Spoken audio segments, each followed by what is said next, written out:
What's up, everybody? John Delarose here. Delarose.com. That's DELARROZ.com. Sign up for my newsletter. If you're a Ditko guy, you will probably enjoy my comics and my commentary.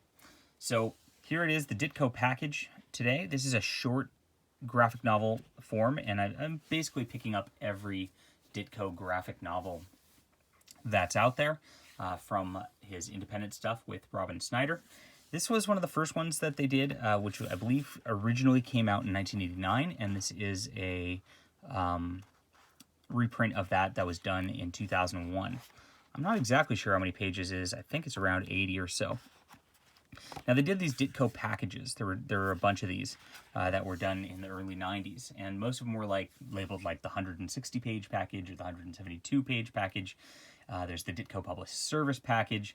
And again, I probably need to do an overview of all of those, so if anybody wants to collect all of these, they can actually figure things out for themselves. But there's not a great reading order listed anywhere, so I'm going to work on that at some point. But this is one of the early ones, and it just is a feature of several short stories, several different characters that were done in the 80s by Mr. Ditko.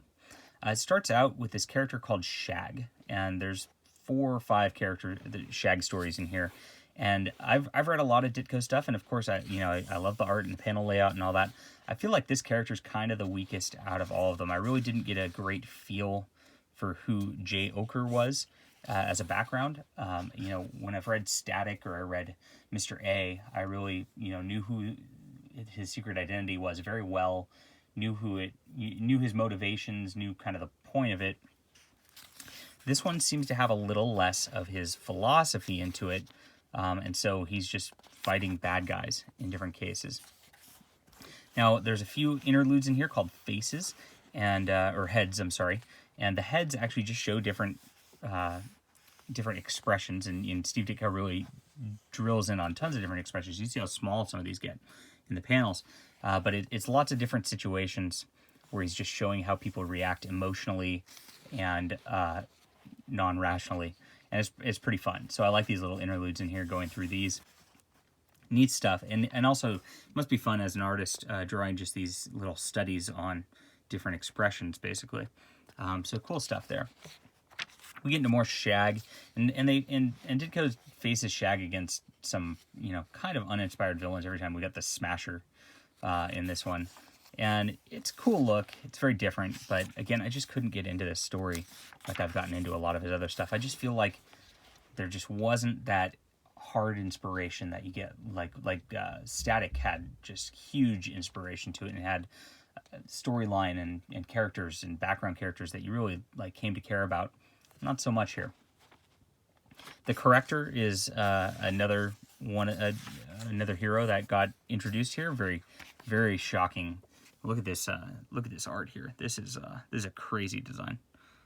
It's super creepy, and I felt like this worked a little better than Shag, but still wasn't super thrilled with it. Now, Shag in the Secrets of Dr. Universe. This is again just like this splash page here.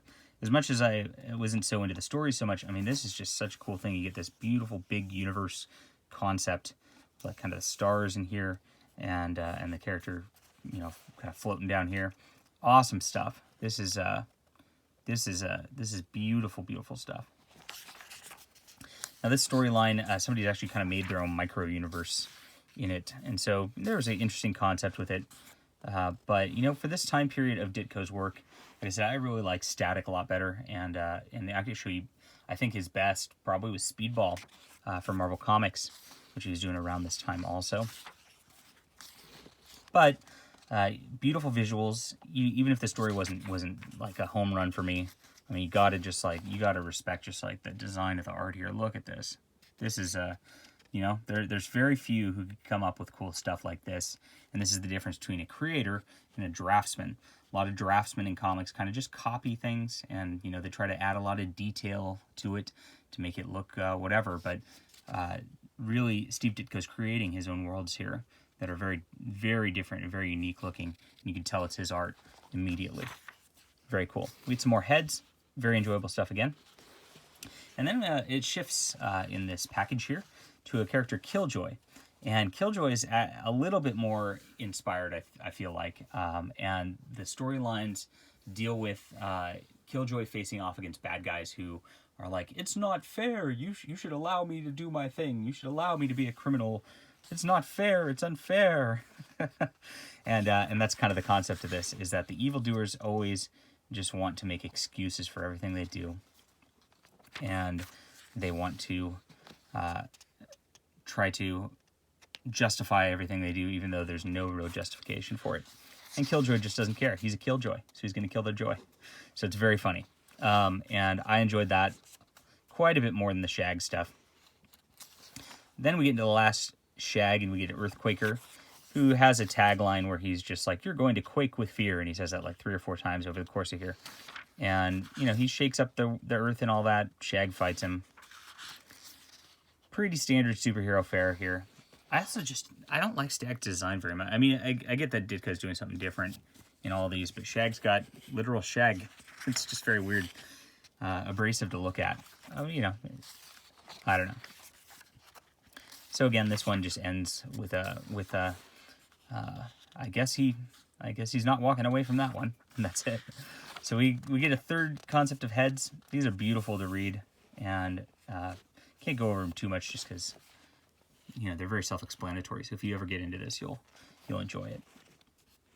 And then we get my favorite story in here, which is Recovery, starring Ree Cage.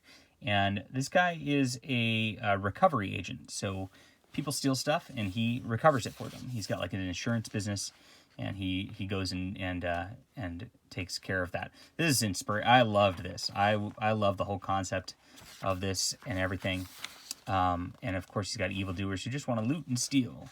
And he's got a traitor within his organization also who's making it hard for him to actually go find things. And he's put on a deadline, and they're going to fire him. Oh my gosh. And eventually he roots out the traitor and does the thing. Look at this action shot right here, where he's like gliding down the stairs in the perspective. Very beautiful stuff by Ditko again. He really gave his all into these drawings on this one especially. I love it. Oh my gosh. So anything I was saying about Shag, I promptly forgot because I loved this one so much. And I've seen this one before. This is a good or evil one-pager where he kind of goes over, you know, you get to choose to be good or you can choose to be evil, and it's based on mutual consent and deals working together, or evil is forcing somebody to do something either by violent threat or, you know, verbal threat. So simple stuff.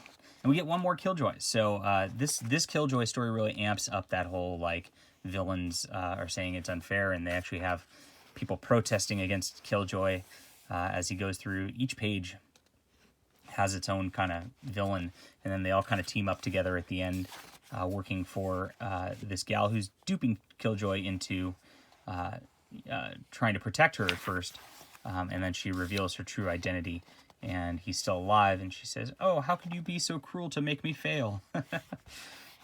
So she's a cool character, really enjoyable. And then you get a page of nice action here. Sweet. And that's the end. So it's a bit of a mixed bag in this one.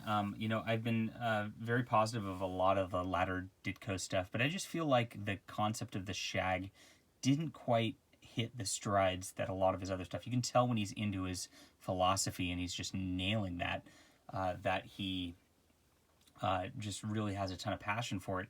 And Shag just didn't quite get there compared to the others. And since that's half the book, it makes it a little harder to read than some of the other stuff. But the back half of this book was very solid and, you know, very, very much worth the read. And it's also a great historical piece also, since this is sort of his late 80s stuff before he really goes full tilt into his indie career in the 90s and 2000s. So that's that. That's the Ditko package. I would say this is a 7.5 out of 10.